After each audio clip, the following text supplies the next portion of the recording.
Kanchan Raj Muzaffarpur.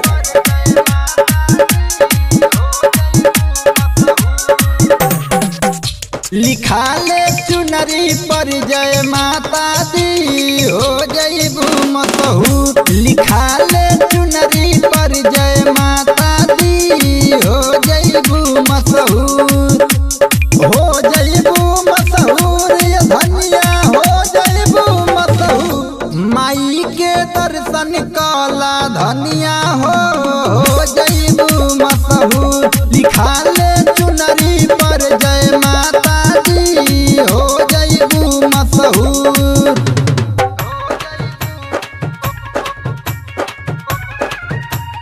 Music by DJ Kanchan Raj Muzaffarpur.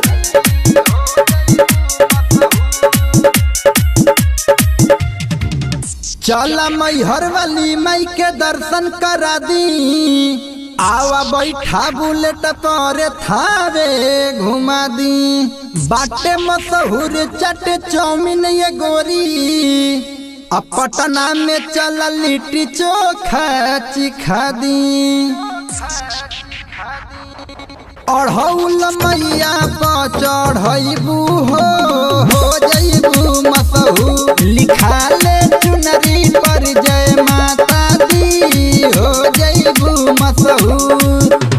हो जईबू मशहूर ये धनिया हो जईबू मशहूर। माई के दर्शन कला धनिया हो जईबू मशहूर। लिखा ले चुनरी पर जय माता दी हो जईबू मशहूर। Music by DJ Kanchan Raj Muzaffarpur.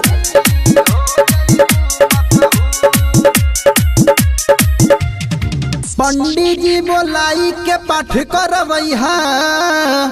हो जई है खुश माई पे चुनरी चढ़ैहा।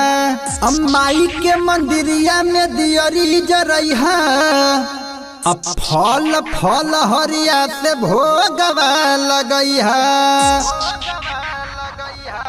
गावे विकास माई के गीतिया बजैया जरूर। लिखा ले चुनरी पर जय माता दी हो जईबू मशहूर। हो जईबू मशहूर ये धनिया हो जईबू मशहूर। माई के दर्शन कला धनिया हो जईबू मशहूर। लिखा ले